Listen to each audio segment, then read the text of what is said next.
Hozir Mursalni homila poliklinikaga ketyapman. Chunki kechqurun issig'i chiqdi. Nimadir boshlanayotgan bo'lsa, tezda lecheniya qilib yo'qotib yuboramiz deb o'shaning uchun hozir poliklinikaga olib chiqaman. Kostyum taqyapman. Roza payti. Kostyum taqsam qornim boshi zo'r to'q tutyapti.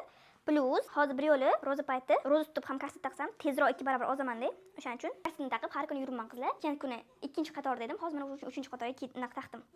Ko'rayotganlarda qizlar qaranglar. Qaranglar, cho'tga.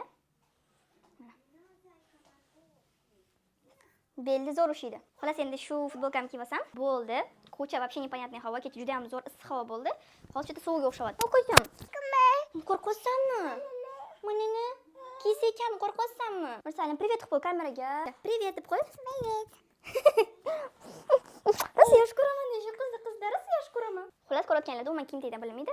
No приятно, futbolkani bundoq qilsak, qanaqa ingichka bel. Kepka kiyib olaman. Bilasizlar, kepkani sevaman просто. И men buni nimchani kiyib olaman deyapman. O'ylaymanki, menga sovuq bo'lmaydi. Yoki sovuq bo'ladimi qizlar? Nima deysizlar, kommentariyga yozinglar. Buni esa bunaqa kal taqib olsak, shunda o'ylaymanki, chotki, mo'shni bo'ldi mana qizlar. Shuna qilib ketaman. Qarshi taqib olsanglar ham qorninglar to'q yuradi, roza payti ham zo'r 2 barobar tez ozib olasizlar, qorninglar osilmasdan ozadi. Plus qorninglar to'q tutadi, bellardagi og'riqni oladi. Kiyim tagidan ko'rayotganlarda bilmaydi umuman qizlar mana. Ko'rasizlarmi, qanaqa chotki bel ingichka bo'ldi qizlar. Va sizlarni yaxshi ko'raman. Kerak bo'lsa kommentariyaga Akbarova familiyamni yozinglar va sizlarga Telegramda tashlab beraman. O'sha yerdan barcha ma'lumotlarni tashlab beraman qizlar. Bay bay. Sizlarni yaxshi ko'raman.